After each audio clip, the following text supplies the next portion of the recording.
সবাইকে নমস্কার। এর আগে একটা ভিডিও করেছিলাম ফ্লেক্স ফুয়েল নিয়ে এবং সেখানে বলেছিলাম যে মারুতি সুজুকি ওদের যে ওয়াগনার গাড়িটা আছে সেটা ফ্লেক্স ফুয়েলে লঞ্চ করতে যাচ্ছে। তো মারুতি সুজুকি এখন ফ্লেক্স ফুয়েলের যে ওয়াগনার গাড়িটা সেটা এখন লঞ্চ করে দিয়েছে। 7,24,000 টাকা এক শোরুম প্রাইসে এটা এখন মার্কেটে অ্যাভেলেবেল হয়ে গেছে। তবে মারুতি সুজুকি আগে একটা স্ট্যান্ড নিয়েছিল যে কমার্শিয়াল সেগমেন্টের জন্যই এই ফ্লেক্স ফুয়েল ওয়াগনার গাড়িটা অ্যাভেলেবেল থাকবে। সেই স্ট্যান্ডটা এখন চেঞ্জ করেছে। এখন প্রাইভেট যারা ওনার আছে বা প্যাসেঞ্জার ভেহিকেলে যে কেউ এই ফ্লেক্স ফুয়েলওয়ালা গাড়িটা কিনতে পারে। সেকেন্ড যে খবরটা সেটাও বলেছিলাম যে E85-এর যে পেট্রোল ডিসপেন্সার মেশিন সেটা দিল্লিতে লাগানো হয়েছে, 20খানা জায়গায় লেগে গেছে। আবার নতুন একটা নিউজ এসছে, ফ্লেক্স ফুয়েল কনভার্সন কিট সেটাও মার্কেটে IIT দিল্লির দ্বারা টেস্টিং হয়েছে এবং সাকসেসফুলি টেস্টটা অ্যাকমপ্লিশড হয়েছে। এবার এই এতগুলো নিউজ যে আমরা শুনতে পাচ্ছি চারপাশে, এবার তার পরবর্তীকালেও হয়তো আরও অনেক নিউজ আসবে ফ্লেক্স ফুয়েল সংক্রান্ত বা E85, E20 এই সম্পর্কে কিংবা E100 সম্পর্কে। তো এখন না আমাকে যদি হঠাৎ করে একটা কেস স্টাডি করতে বলেন, কেস স্টাডি করা সম্ভব নয় এই জিনিসটা সম্পর্কে। কারণ কেস স্টাডি সেই জিনিসটারই হয় যে কেসটা ক্লোজ হয়ে গেছে সেটা সম্পর্কে স্টাডি করে আপনাদেরকে জানানো।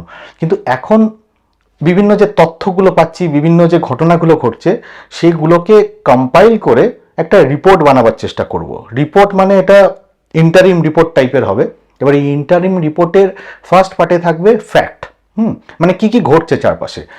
এবার এই ফ্যাক্টটা কেন তুলে ধরার দরকার আছে, কারণ আপনারা যারা নতুন গাড়ি কিনতে চাইছেন, যারা E20, এখন তো মার্কেটে E20 চলছে, ফ্লেক্স ফুয়েল তো শুধুমাত্র ওয়াগনারের এসছে আর হিরো মোটোকর্পের দুটো গাড়ির এসছে, মানে দুটো বাইকের এসছে, HF ডিলাক্সের এসছে আর স্প্লেন্ডার প্লাসের এসছে। এবং ইন ডিউ কোর্স অন্যান্য কোম্পানিগুলো এখন ফ্লেক্স ফুয়েলের গাড়ি আনতে থাকবে। কিন্তু এই মুহূর্তে এই যে E20 গাড়িটা আছে, যারা কিনতে চাইছেন কিংবা যাদের কাছে E20 গাড়িটা আছে তারা কি এই ফ্লেক্স ফুয়েল কনভার্সন কিটটা পরবর্তীকালে ইউজ করতে পারবে? এটা নিয়ে আমার একটা বক্তব্য থাকবে, কিছু অবজারভেশন থাকবে, তারপরেই তো আমি কনক্লুশনে আসবো। তো সেই ফ্যাক্ট, অবজারভেশন, কনক্লুশনও থাকবে। এবং এর আরেকটা পার্টও আছে, আরেকটা দিকও আছে, সেটা হচ্ছে যে সমস্ত মানুষরা এখন চাইছে যে আমি সেকেন্ড হ্যান্ড গাড়ি কিনে নিই, সেকেন্ড হ্যান্ড গাড়ি কিনে নিয়ে সেটা E10 হতে পারে, E5 হতে পারে, সেটাকে আমি ফ্লেক্স ফুয়েলে কনভার্ট করে নেবো, ফ্লেক্স ফুয়েল কনভার্সন কিট দিয়ে কনভার্ট করে নেবো। তো তাদের জন্য এই ভিডিওটা। এবং যারা ভাবছে যে কয়েক মাস ওয়েট করে যাই ফ্লেক্স ফুয়েলটা কিনবো, ফ্লেক্স ফুয়েলওয়ালা গাড়ি কিনবো, তাদের জন্য আমার কিছু কনক্লুশন ড্র করার চেষ্টা করব। সুতরাং এই ভিডিওটা একটু মন দিয়ে শুনবেন এবং যদি ভালো লাগে, যদি মনে হয় যে লজিক্যাল কথা বলছি, তাহলেই ভিডিওটা একটু শেয়ার করে দেবেন সকলের মধ্যে, কারণ এই ভিডিওটা খুব ইম্পর্টেন্ট হতে যাচ্ছে হয়তো। এবার প্রথমে বলে দিই এই ফ্লেক্স ফুয়েল কনভার্সন কিটটা কিভাবে টেস্টিং হয়েছে। দেখুন, ফিনল্যান্ড থেকে একটা কেন বলবো, বেশ কয়েকটা ফ্লেক্স ফুয়েল কনভার্সন কিট আনা হয়েছিল এবং সেই ফ্লেক্স ফুয়েল কনভার্সন কিটটা IIT দিল্লিকে দেয়া হয়েছিল এবং দিয়ে ওদের রিকোয়েস্ট করা হয়েছিল যে কম্প্রিহেন্সিভ একটা টেস্ট করার জন্য, মানে বেশ ডিটেলে টেস্ট করার জন্য। এবার IIT দিল্লি ওরা BS4, BS6 ভেহিকেলের ওপরে এই টেস্টিংটা করেছে এবং টেস্টিংয়ে ওরা বলছে যে মারুতি সুজুকির যে ডিজায়ার গাড়িটা আছে, যেটা BS4 ভেহিকেল ছিল, সেটাতে ওরা এই ফ্লেক্স ফুয়েল কনভার্সন কিটটা লাগিয়েছে এবং সেখানে 5 থেকে 10,000 কিলোমিটারের মতো ওরা চালিয়েছে এবং চালিয়ে ওরা কোনো রকম অ্যাবনর্মালিটি লক্ষ্য করেনি। সুতরাং ফ্লেক্স ফুয়েল কনভার্সন কিটটা যদি BS4 কিংবা BS6, পরবর্তীকালে যে BS6 ভেহিকেলটা এসছে সেটা যদি এই কনভার্সন কিটটা লাগানো যায় ফ্লেক্স ফুয়েলের, তাহলে কোনো রকম ক্ষতি হওয়ার কথা নয়। এবার দামের সম্পর্কে জিজ্ঞেস করা হয়েছে যে কত প্রাইস হতে পারে। Indian sugar and bio energy manufacturer অ্যাসোসিয়েশনের তরফ থেকে বলা হচ্ছে যে এটার প্রাইসটা এই মুহূর্তে অনেক বেশি পড়ে গেছে। ফিনল্যান্ড থেকে আসার সময় এটা তো ইম্পোর্ট ডিউটি পড়েছে, প্লাস ওখানে ম্যানুফ্যাকচারিং একটা কস্ট পড়েছে, ন্যাচারালি ওখানে ম্যানুফ্যাকচারিং কস্টটা হয়তো একটু বেশি পড়েছে। তো সেই জন্য ফ্লেক্স ফুয়েলের কনভার্সন কিটটার দাম বেশি পড়েছে। কিন্তু ইন্ডিয়াতে যখন তৈরি হবে, ইন্ডিয়াতে কারা তৈরি করবে, যারা তৈরি করবে তারা ডেফিনেটলি US এবং ব্রাজিলে যারা ফ্লেক্স ফুয়েল কনভার্সন কিট তৈরি করে ম্যানুফ্যাকচারার, তাদের সাথে আইদার কোলাবোরেশন করতে পারে কিংবা তাদের থেকে টেকনোলজি নিয়ে এখানে ম্যানুফ্যাকচার করতে পারে। তো সেই ম্যানুফ্যাকচারটা যখন করবে তখন মোটামুটি 15,000 থেকে ম্যাক্স টু ম্যাক্স 20,000 টাকার মতো খরচা হতে পারে। অর্থাৎ সেদিক থেকে যদি দেখেন তাহলে ফ্লেক্স ফুয়েল কনভার্সন কিটের কিন্তু দাম খুব একটা বেশি হবে না with respect to car price. এবার এই ফ্লেক্স ফুয়েল কনভার্সন কিট যেটা ফিনল্যান্ড থেকে এসেছিল সেটার মধ্যে কি কি কিটের মধ্যে কি কি আছে সেটা একবার দেখে নিই। প্রথমেই যেটা উল্লেখ করার দরকার আছে সেটা হচ্ছে ইথানল কন্টেন্ট সেন্সার। এবার এই ইথানল কন্টেন্ট সেন্সারটা কি, যে এটা ইসিইউ এর সাথে কানেক্ট করা থাকবে। যে টাইপের তেল আসবে, ধরুন E20 আসতে পারে, E30 আসতে পারে, E85 আসতে পারে, কিংবা E100 আসতে পারে পরবর্তীকালে, তো যে যাই আসুক না কেন সেটা এই ইথানল কিংবা সব কিছুর মিক্সও আসতে পারে। তো সব কিছুর মিক্সও যদি আসে তাহলে এই ইথানল কন্টেন্ট সেন্সারটা সেন্স করে নেবে যে তাতে ইথানলের মাত্রা কত আছে। সেন্সারটার কাজই। এবার সেন্সারটা কি করবে, ইসিইউ যেটা আছে ইসিইউকে মেসেজ পাঠাবে। এবার এই যে কনভার্সন কিটটা আছে, কনভার্সনের মধ্যে কিন্তু একটা পিগিব্যাক ইসিইউও পাওয়া যায়, সেই ইসিইউটাও কিন্তু লাগাতে হবে গাড়িতে। এবার এই ইসিইউটা যখন মেসেজ পাচ্ছে যে কি টাইপের তেল আসছে, তখন ওরা কি করবে, ওদের যে গাড়ির যে ইঞ্জেক্টরটা আছে সেই ইঞ্জেক্টরের যে পালস হুইথটা সেটা বাড়াবে কিংবা কমাবে। অবভিয়াসলি যদি E85 হয় কিংবা E100 হয় যাতে ইথানলের মাত্রা বেশি, তাহলে এদের যে হুইথ আছে, ইঞ্জেক্টরের যে হুইথ আছে সেটা বেশি হয়ে যাবে, কারণ তেল বেশি আসতে দিতে হবে। আবার যদি E20 আসে কিংবা E30 আসে তাহলে এদের যে হুইথটা থাকবে, ইঞ্জেক্টরের যে হুইথটা, সেটা কিন্তু ছোট হয়ে যাবে। এটার কারণটা হচ্ছে যে গাড়ির যে পারফরমেন্সটা, সেই পারফরমেন্সটাকে রিমেন রাখার জন্য, ইনট্যাক্ট রাখার জন্য বা আনচেঞ্জ রাখার জন্য এই পেট্রোল বা ইথানল মিশ্রিত পেট্রোলের ফ্লোটা বাড়াতে হবে কিংবা কমাতে হবে। এবার এই ইসিইউ আর যে ইথানল সেন্সারটা, ইথানল কন্টেন্ট সেন্সারটা, এই দুটোর মধ্যে একটা কানেকশন দরকার আছে।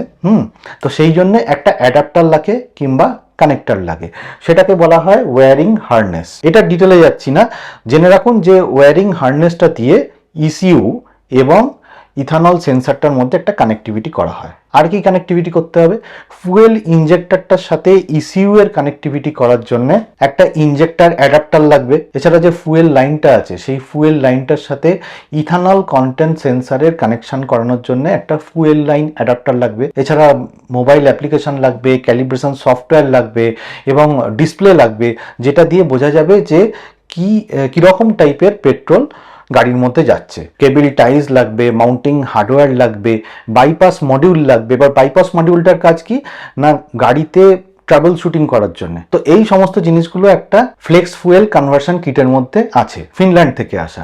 এবার কি কি জিনিসগুলো থাকে না, একটা হচ্ছে ইথানল রেজিস্ট্যান্স ফুয়েল ট্যাঙ্ক থাকে না, আরেকটা হচ্ছে লার্জার ফুয়েল ইঞ্জেক্টর থাকে না, হাই ফ্লো ফুয়েল পাম্প থাকে না। এছাড়া রাবার সিলস যেটা আছে, যেটা গাড়িতে এক্সিস্টিং আছে, সেটা চেঞ্জ করা হচ্ছে না, কারণ এটার মধ্যে তো নেই, চেঞ্জ করা হবে কি করে।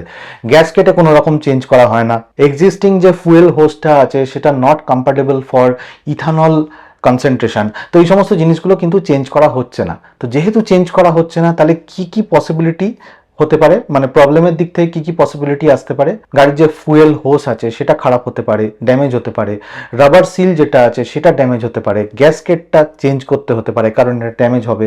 এছাড়া ইঞ্জিনটা যেটা আছে সেই ইঞ্জিনটা কিন্তু not properly calibrated with E85 or E100 petrol. তো সেই জন্যে ইঞ্জিনেও কোনো সমস্যা আসতে পারে, কিন্তু সেটা এখনো পাকা করে বলা যাচ্ছে না যে ইঞ্জিনে সমস্যা আসবেই আসবে, কিন্তু ক্যালিব্রেশন করা নেই। এছাড়া যে ফুয়েল পাম্পটা আছে সেটাতেও ইনসাফিসিয়েন্ট ফ্লো ক্যাপাসিটি আছে। তো এই সমস্ত জিনিসগুলো না থাকার জন্য গাড়িতে বিভিন্ন রকম সমস্যা আসতে পারে। এবার আমি ধরে নিচ্ছি বা হাইপোথেটিক্যালি একটা কথা আপনাদেরকে বলি, সেটা হচ্ছে যে ওয়াগনারের যে ZXi প্লাস ভেরিয়েন্টটা আছে, যেটা ম্যানুয়াল ট্রান্সমিশন, সেটার এক্স শোরুম প্রাইস হচ্ছে 6,39,000 টাকার মতো। এবার ওই ভেরিয়েন্টটাই ZXi প্লাস ভেরিয়েন্টটারই যখন ফ্লেক্স ফুয়েল এসছে তখন সেটার দাম পড়ে যাচ্ছে 7,24,000 টাকার মতো। এবার 7,24,000 আর 6,39,000, মানে যদি আপনি মাইনাস করেন তাহলে 85,000 টাকার মতো একটা ডিফারেন্স তৈরি হচ্ছে। মানে 85,000 টাকা বেশি দিয়ে আপনি ফ্লেক্স ফুয়েল গাড়ি কিনবেন। এবার সেই ফ্লেক্স ফুয়েল গাড়িটা কেন কিনবেন না, তাতে এক্সট্রা কোনো ফিচার্স নেই। ZXi প্লাস নর্মাল E20 যে ম্যানুয়াল ট্রান্সমিশন, তাতে যা ফিচার্স আছে ফ্লেক্স ফুয়েলেও তাই ফিচার্সই আছে।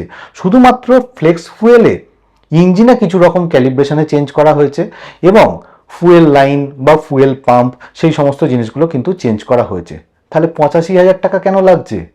15,000 টাকা কিংবা 20,000 টাকা দিয়ে আমি ফ্লেক্স ফুয়েল কনভার্সন কিট কিনে নিই। আমি এখন E20 একটা গাড়ি কিনে নিই, ওয়াগনার, এবং সেটা কয়েক মাস পরে যখন ফ্লেক্স ফুয়েল কনভার্সন কিট বেরিয়ে যাবে 20,000 টাকা বা 15,000 টাকা বা 40,000 টাকা, আমি ধরে নিচ্ছি 40,000 টাকা লাগবে, তো 40,000 টাকা দিয়ে কিনে লাগিয়ে দিই, তাহলেই তো হয়ে গেল। ব্যাপারটা কি তাই? মোটেই নয়। কারণ ফ্লেক্স ফুয়েল কনভার্সন কিটওয়ালা গাড়িতে যে যে পার্টসগুলো পাওয়া যায় না, সেই সমস্ত পার্টসগুলো কিন্তু এই ফ্লেক্স ফুয়েলওয়ালা ওয়াগনার গাড়িতে আসবে। যেমন এই যে ফুয়েল ইঞ্জেক্টরটা, সেটা আপগ্রেডেড থাকবে, ফুয়েল পাম্প যেটা থাকবে সেটার ক্যাপাসিটি অনেক বেশি হবে, ইসিইউ যেটা কিংবা ইথানল কন্টেন্ট সেন্সার যেটা, সেটা ফ্যাক্টরি ফিটেড হবে, গাড়িতে ওয়ারেন্টিও পাবেন। প্লাস আমার যেটা মনে হয় প্রবাবলি ফুয়েল ট্যাঙ্ক, গ্যাসকেট, হোস, রাবার সিলস, এই সমস্ত ইনফ্যাক্ট ফুয়েল পাইপ, সব জিনিসগুলো কিন্তু কম্প্যাটেবল হবে হায়ার ইথানল মিশ্রিত পেট্রোলের জন্য। সুতরাং সেই জন্যই হয়তো দামটা বেশি রেখেছে। এবার এই অবস্থায় যদি আমাকে জিজ্ঞেস করেন যে আপনার কোন গাড়িটা কেনা উচিত, তাহলে আমি অবশ্যই বলবো, মানে এবার কনক্লুশন ড্র করছি কিন্তু,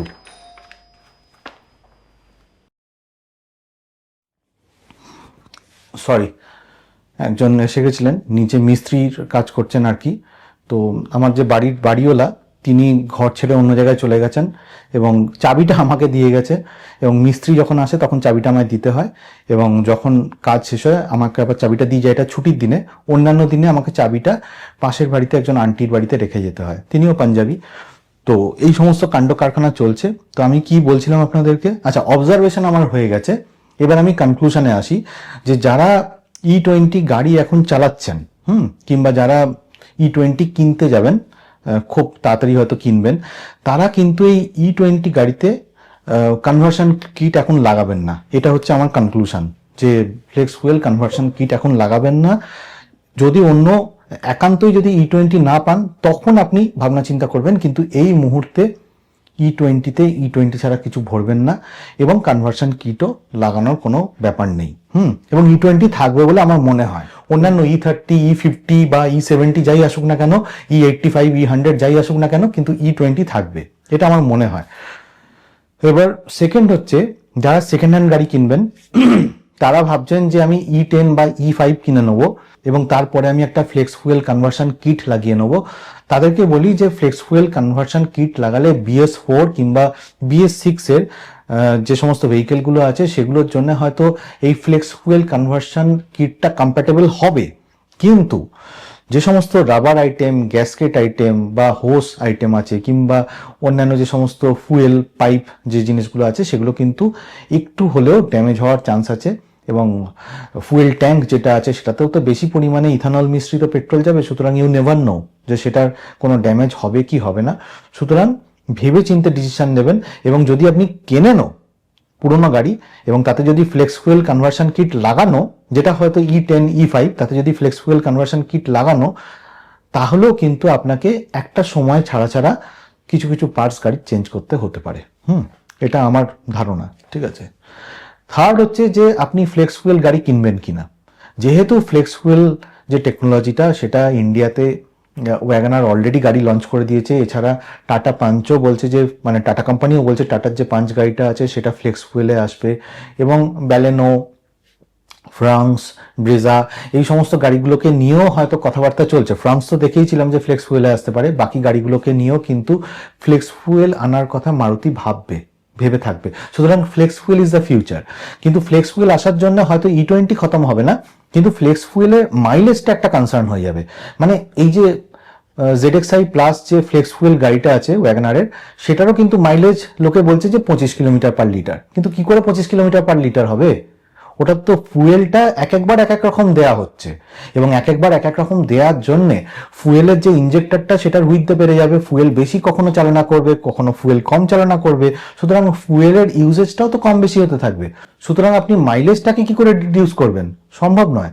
সুতরাং ফ্লেক্স ফুয়েলটা আসার পরে আমি আপনাদের রিকোয়েস্ট করব যে কয়েক মাস দেখুন, আগে 5-6 মাস দেখুন, তারপরে আপনি ফ্লেক্স ফুয়েল গাড়িটায় ইন্টারেস্ট যদি হন, যদি এই গাড়ির সুবিধে অসুবিধা সম্পর্কে আপনি অনেকটা অবগত হয়ে যান, তাহলে আপনি ফ্লেক্স ফুয়েল গাড়ির দিকে যাবেন। তো যাই হোক, আজকের ভিডিওতে এটাই বলার ছিল। ভিডিওটা যদি ভালো লাগে তাহলে লাইক শেয়ার করবেন, অবশ্যই শেয়ার করবেন যদি ভালো লাগে ভিডিওটা, আর কমেন্ট করে জানাবেন আপনার মতামতটা, আর ভিডিওটা কেমন লাগলো সেটাও জানাবেন। আর যারা 4 হুইলার চালান তারা সিট বেল্ট পরবেন, যারা 2 হুইলার চালান হেলমেট পরবেন। খুব ভালো থাকবেন।